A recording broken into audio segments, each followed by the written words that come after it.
Greetings, it is I, Tantus Naravan Dracovin, Lord and Emperor of the Dracovin Empire, and welcome. It is time to continue our discussion on Vampire the Masquerade in the World of Darkness. Last time, we finished up what was in the normal player's book. We're going to get into what is in the player's handbook. Now, of course, if you're playing a more modern edition of the game, a lot of this information is also included in, but I do want to talk about some of these things because it's important to discuss. Alright, let's talk about merits and flaws.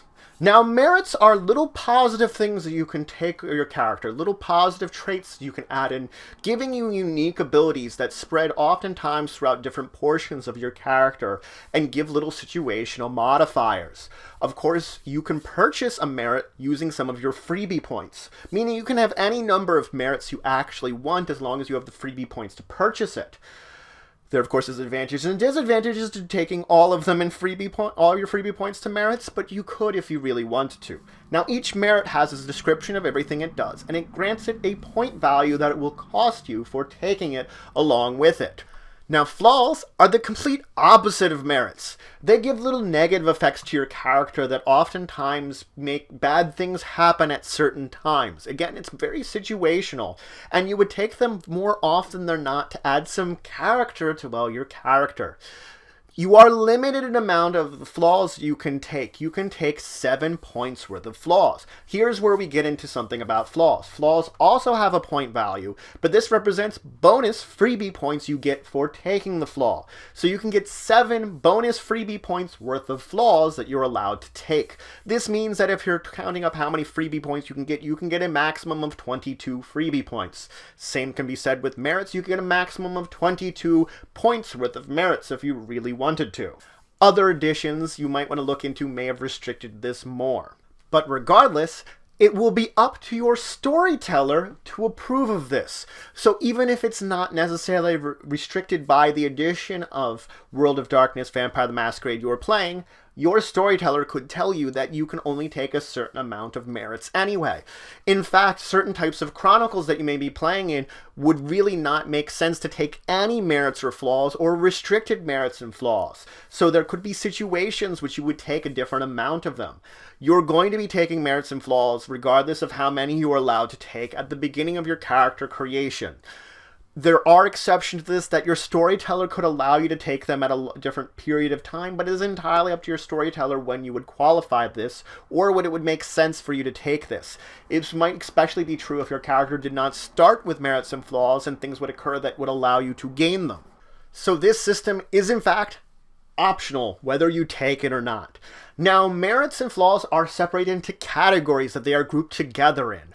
I will go over the categories now. There's psychological, which deals with your ideals, motivations, and psychoses.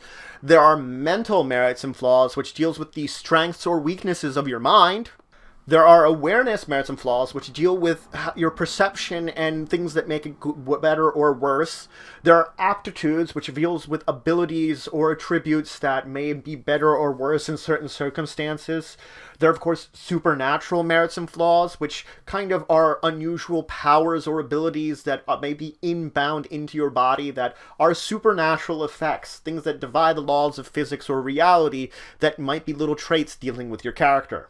There's also kindred ties, which has to deal with your connections to vampire society, whether these are positive connections or, of course, negative connections, something with a flaw, of course. You would look into these to determine how some of your connections with vampire society exist. And then finally, mortal society. This deals with your connections with mortal society, whether you have some kind of influence within it or you're kind of renowned for being negative within it. Maybe you're wanted by someone within mortal society. That is where that comes in for merits and flaws. Let's move on from there and talk about paths. The battle against the beast and maintaining that and maintaining your humanity is a difficult thing that many kindred face against throughout their existence. A path is an alternate to that. A path allows them to give up some of their self-control and some of their free will in order to avoid the power of the beast and the pull of the beast much more.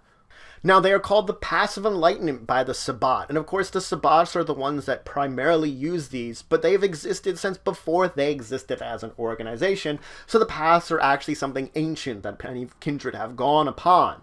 They effectively replace your humanity with a different path, a different way of thinking in order for yourself to control the beast.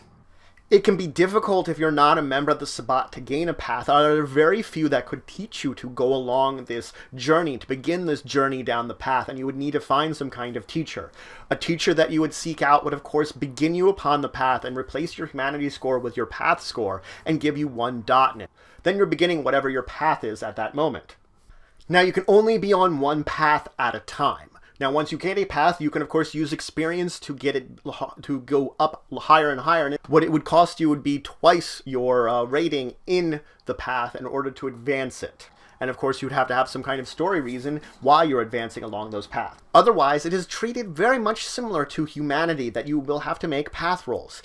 Each of these paths has their own tenets and beliefs and ways that they think about doing things. And as long as you follow upon these tenets for whatever rank you are within that path, you are advancing and don't have to worry about it. Similar to a humanity roll, if you would go against one of these tenets and break them, then of course you're going to have to make a path check. Should you lose, you would lose path, just like you'd lose humanity. Of course, if you go to a path of 0, you lose yourself to the beast, like you would similar to humanity, losing it down to 0, and you'd be uncontrollable, and your character would effectively be given over to the storyteller, make a new one. Now, your storyteller is most likely going to use paths sparingly, if they allow it whatsoever into their game. You might not be allowed to take a path. If you are, the reason is going to be they want to add a different sort of dynamic and a different essence to the game itself. Taking a path removes a lot of the threats of the beast and makes it a lot easier to control. Following a path is, of course, much easier oftentimes to a vampire than following humanity, which a lot of the very actions a vampire has to take in order to survive oftentimes go against humanity. Hence, you're going to have to worry more about humanity rolls than path rolls traditionally. This means, of course, yes, threat of the beast, nearly mitigated, removed to a great degree, and that removes a lot of the dynamics of the way that the game works, of the threat of this. Again, though, paths can also add some complexity to the game themselves, and that is why your storyteller may allow you to take one. Now, there are 2 paths defined in the book, the path of Typhoons and the path of Paradox. There are, of course, a great number of other paths that have existed and gone away throughout time. Your storyteller could make up one on their own. There's 7 more paths defined in the Sabbat Player's Guide, which I will probably talk a little bit about later on. But you can consider the fact that there are a lot of paths. These 2 here are more of neutral paths dealing with the bloodlines that are defined in the Player's Guide. 2 other bloodlines, which I shall talk about later on. There's, of course, the path of Typhoons has to deal directly with the followers of Set and their sort of mindset. So if you're a follower of Set, you will oftentimes go upon the path of Typhoons. The path of Paradoxes has to do with the Ravenos. That clan itself, too, also has their own way of doing things, and so, of course, you have the path of Paradox to follow along in that path, on that clan. So that's it for today. I introduce you to merits and flaws, little abilities that you can take to add to your character, to not only add to your backstory and essence, that you can define why your character would have these merits and flaws, to add to some of your own storyline and add to some of the essence of your character, and at the same time sort of enhancing it in little abilities. And then I talked about paths. A very optional rule that your storyteller may or may not allow you. Most likely they will not allow. But it allows a different way of thinking for your vampire, different way of enlightenment that they may go on. The book introduced 2 neutral paths, and there are many more, or custom ones your storyteller could come up that you could go upon and exist upon throughout the essence of your character and travels that they're going to go on. So if you have any questions, comments, anything you want to say, anything you think I left out, please leave it in the comments below. Please like, share, and subscribe. Show support for the channel, the Empire, the work I do. If you want to show some extra support, you can check out my Patreon, linked in the description.